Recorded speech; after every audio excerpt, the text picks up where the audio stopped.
চট্টগ্রাম ও আশপাশের জেলাগুলোতে দিনের তাপমাত্রা 40 ছুঁই। খরতাপ আর ভ্যাপসা গরমে হাঁসফাঁস জনজীবন। এক সপ্তাহে টানা তাপদাহে দেখা দিচ্ছে জ্বর, কাশি এবং ডায়রিয়া সহ বিভিন্ন রোগ। এতে সরকারি বেসরকারি হাসপাতালগুলোয় বেড়েছে রোগীর চাপ।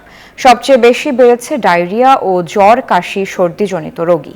আছে নিউমোনিয়া আক্রান্ত রোগীও। এর মধ্যে মেডিকেলে সবচেয়ে বেশি ভর্তি শিশুরা। চিকিৎসকরা বলছেন, তীব্র গরম ও সিজনাল ফ্লুর কারণে মানুষ বেশি অসুস্থ হয়ে পড়ছেন। এ কারণে দিনের বেশিরভাগ সময় ঘরের ভেতরে অবস্থান করার পরামর্শ দিচ্ছেন চিকিৎসকরা। বিকাশে কম খরচে ক্যাশ আউটের লিমিট বেড়ে 50,000। প্রিয় এজেন্টও 2টা। শাহিন, খুলনা বিভাগ আজকে তাপমাত্রা কেমন দেখছেন এবং গরমে জনজীবনে দুর্ভোগ কতটা বেড়েছে? ধন্যবাদ মেহজাবিন।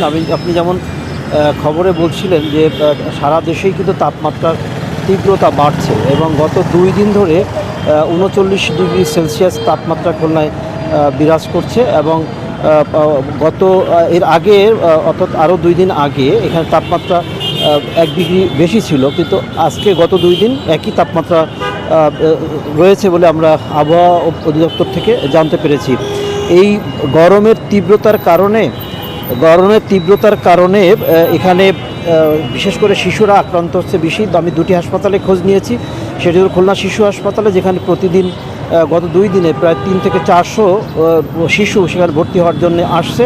পাশাপাশি 500 রুগী ধারণ ক্ষমতার খুলনা মেডিকেল কলেজ হাসপাতালে, সেখানে 1500 রুগী ভর্তি হয়েছে এবং প্রতিদিন নতুন রুগী সেখানে ভর্তি হচ্ছে বলে আমরা চিকিৎসকদের সূত্রে জানতে পেরেছি। এই ছিল খুলনা থেকে আমার কাছে সর্বশেষ।